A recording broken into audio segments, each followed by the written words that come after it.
Que pouvons-nous dire de la protection des mineurs dans l'Église au niveau du continent africain?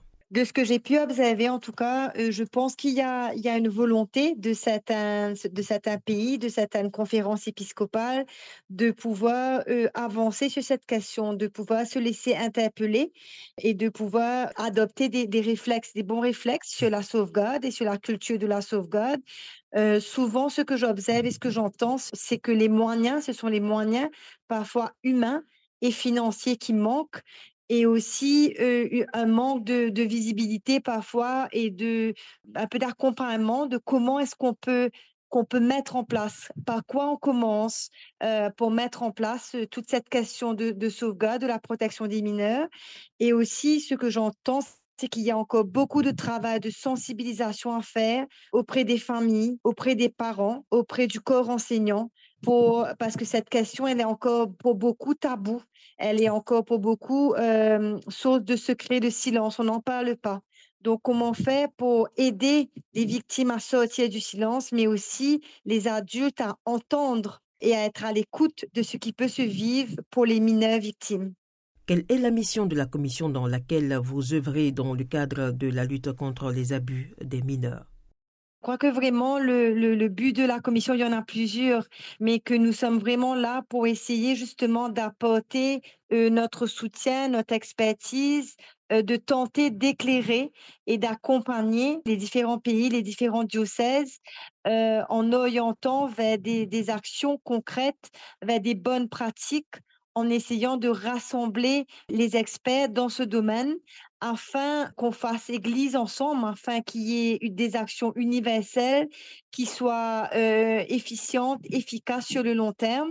Nous avons aussi, comme mission de pouvoir rédiger un rapport annuel pouvant donner un peu le paysage de la culture de la sauvegarde aussi de l'Église, de manière universelle.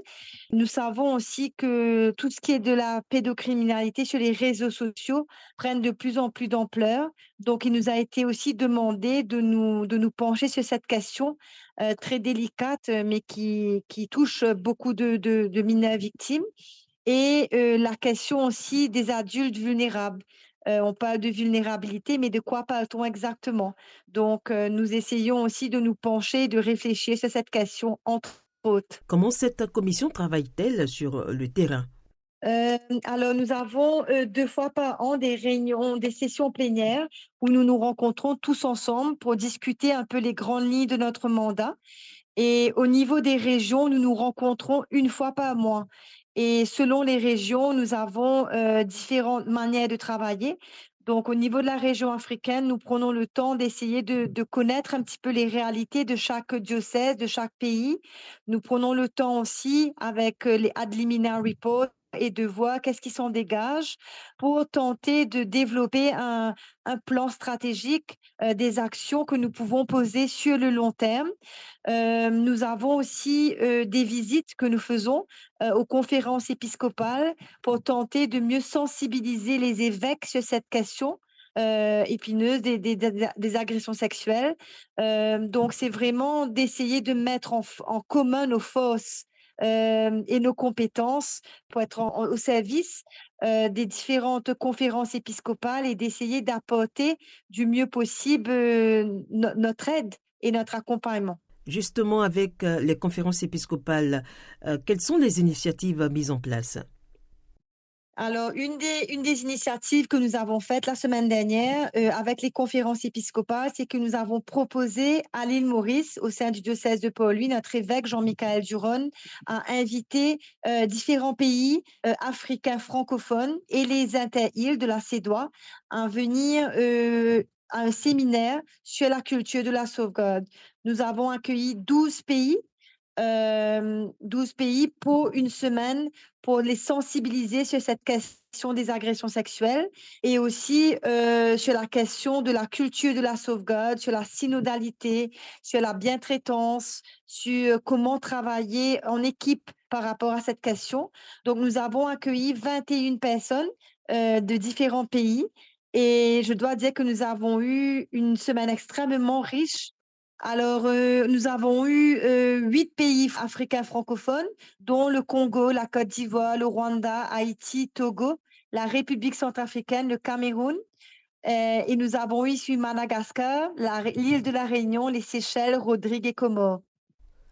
Comment cette question des abus des mineurs, comment cette question des abus des mineurs est-elle prise sur le continent africain? Y a-t-il une différence avec ce qui se passe ailleurs? Je pense qu'une des différences qu'on pourrait voir des témoignages que nous avons reçus et des partages que nous avons faits, c'est la question un peu de tabou encore. Donc, comment la famille est un lieu vraiment sacré où les familles ont du mal à entendre encore les enfants qui pourraient être victimes. Donc, on est encore dans une culture de silence pour beaucoup, une difficulté à entendre. Et aussi, ce que nous avons entendu, aussi ce que nous avons pu comprendre, c'est on n'a pas souvent des informations sur ce qu'est une agression sexuelle, sur les conséquences pour les enfants, les conséquences multiples et graves, sur la manière de procéder du pédocriminel, sur tout ce qui est le processus de l'agression. Donc, nous avons senti qu'il y a encore beaucoup d'informations à faire et aussi de porter la parole des victimes, que les personnes ont encore besoin de se laisser toucher par les témoignages, par la souffrance des victimes. Qui mieux qu'une victime de pouvoir venir raconter son histoire et de pouvoir venir toucher les cœurs des personnes afin de mieux mettre en place des bons réflexes, des bonnes pratiques pour pouvoir prévenir les agressions sexuelles chez mineurs. La question culturelle est-elle prise en compte dans cette lutte contre les abus des mineurs? La question culturelle est-elle prise en compte? Bien sûr, parce qu'il y a quelque chose, bien sûr, d'universel autour de ce qu'est une agression. Et ensuite, nous avons vraiment le souci en tant que membre de la commission pontificale et en tant que personne humaine, en tant qu'expert dans le domaine, de pouvoir rejoindre les gens là où ils sont. La culture, c'est ce qui fait du sens pour la personne, donc d'essayer de vraiment rentrer dans la réalité, dans ce qui fait sens pour ces personnes, pour essayer de les amener à réfléchir, pour essayer de les amener à les toucher. Mais la question culturelle, elle a tout son sens parce que c'est vraiment là qu'il faut rejoindre les personnes, dans ce qui fait sens pour eux, pas dans ce qui fait sens pour nous, même s'il y a des choses qui restent importantes. Je pense que les personnes ont besoin de se sentir rejointes aussi et entendues dans leur réalité, dans leur contexte. Quels sont aujourd'hui les défis qui se présentent à vous dans cette lutte? Je pense qu'il y en a plusieurs, mais je pense qu'un des grands défis serait de pouvoir vraiment, sensibiliser les évêques, à travers toutes les conférences épiscopales sur l'importance de pouvoir œuvrer vers une culture de sauvegarde. Nous avons vraiment le souci d'aller les rejoindre justement et de leur parler, de les écouter aussi par rapport à ce qu'ils vivent. Ça, c'est un grand défi. Je pense qu'un autre, ce serait de continuer à œuvrer, à sensibiliser sur cette question avec des campagnes, avec, de faire porter la voix des victimes, d'avoir des victimes qui peuvent témoigner, qui peuvent parler et partager pour sortir de cette culture du silence et de pouvoir faire véhiculer la parole autour de ces agressions sexuelles qui souvent, trop souvent, tuent. Que peut-on comprendre par culture de la sauvegarde? Alors, nous avons abordé, nous, au cours de la semaine, la culture de la sauvegarde. Ça veut dire quel bon réflexe que nous pouvons adopter. Par exemple, nous avons invité tous les adultes qui travaillent auprès des mineurs de lire et de s'engager à suivre des lignes de conduite. En tant qu'adulte, comment est-ce que je devrais pouvoir me conduire et quel comportement que je devrais éviter quand je travaille avec des mineurs.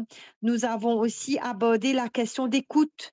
Comment est-ce que nous pouvons écouter les enfants victimes, mais pas que, mais les enfants qui pourraient nous donner des signaux d'alerte. Quelles sont les attitudes à éviter dans l'écoute et les attitudes à prôner dans l'écoute. Donc, nous avons vraiment essayé d'aborder en tout cas certains aspects de cette culture pour rendre accessible que chacun et chacune d'entre nous, là où nous sommes, nous pouvons agir pour la protection des mineurs. Nous pouvons œuvrer, nous pouvons avoir une parole, poser un geste qui pourrait aider à faire qu'un enfant victime se dise ou qui pourrait éviter qu'un enfant soit victime. Y a-t-il des raisons d'espérer gagner cette lutte contre les abus des mineurs? Oui, j'ai envie de croire qu'elle est porteuse d'espoir parce que déjà, on est en train de lutter. Donc quand on lutte, on est en train d'agir, on est en train d'essayer de tenter, en tout cas de d'œuvrer pour cela. Que oui, je pense que nous sommes en chemin et je pense que l'important, c'est de l'être. C'est de ne pas s'asseoir et de croire que ça va venir, mais que chacun d'entre nous, nous nous mettions en route. Et moi, j'ai grand espoir et je pense que c'est une chose qu'il faut toujours avoir, c'est l'espérance. Parce que c'est dedans que nous pouvons avancer. C'est en gardant confiance et espérance. Quel est véritablement l'état des lieux? Y a-t-il une réduction des abus sur le continent? Alors, je pense que c'est une bonne question auquel nous n'avons pas de réponse claire. On n'a pas toujours les données justes par rapport à l'état des lieux des victimes d'agressions sexuelles. Nous savons que nous, disons à l'île Maurice, les cas qui sont rapportés sont seulement les cas qui sont rapportés. Donc, il y a énormément de cas qui ne le sont pas, de par les instances, de par la qualité des instances de protection, de par les lois, de par le tabou dans les familles, de par la difficulté à porter la parole jusqu'à la justice. Donc, je pense que nous avons à ce niveau besoin de plus de recherche, besoin d'avoir des états des lieux, des situations d'enfants qui sont réellement victimes pour pouvoir faire ce bilan. Nous espérons dans quelques années refaire le bilan pour voir comment est-ce que les cas ont été traités, mais aussi est-ce qu'on peut observer qu'il y a une diminution peut-être au niveau des enfants victimes. Quelles sont vos perspectives? Nous avons été mandatés sur plusieurs points et nous avançons vraiment, j'ai envie de dire pas à pas, mais en se concertant et en essayant, par exemple, d'organiser ce genre d'initiative. Je sais qu'il y a eu une initiative aussi au Kenya dernièrement.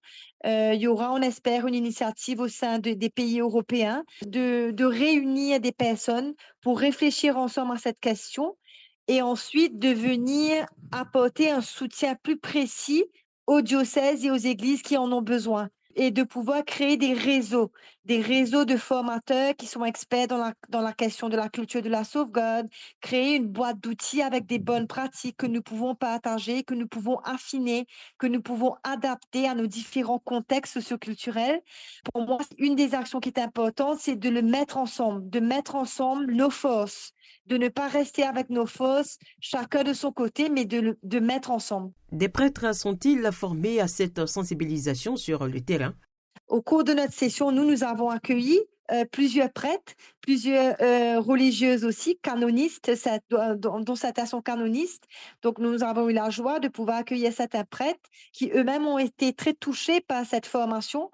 Euh, Disons, à l'île Maurice, nous avons, oui, sensibilisé notre clergé et plusieurs religieuses à cette question d'agression sexuelle. Et je pense que c'est aussi à travers les évêques, c'est aussi de pouvoir voir comment nous pouvons toucher les prêtres religieux, religieuses sur cette question d'agression sexuelle sur un mineur de plus en plus. Oui, je pense que ce serait, mais ça a déjà commencé en tout cas. Quel est votre mot de fin? On n'attend pas pour protéger un enfant, mais nous allons tous ensemble nous mettre en route pour œuvrer dans la protection. Chacun de là où nous sommes, chacun à la place que nous sommes, nous pouvons contribuer à la culture de la sauvegarde, à une meilleure protection de l'enfant, à un meilleur accompagnement pour ces enfants victimes, pour les familles. Il ne faut pas oublier les familles aussi qui sont aussi victimes souvent et tout ce qui entoure l'enfant. Donc c'est vraiment pour moi se mettre ensemble pour œuvrer à cette protection.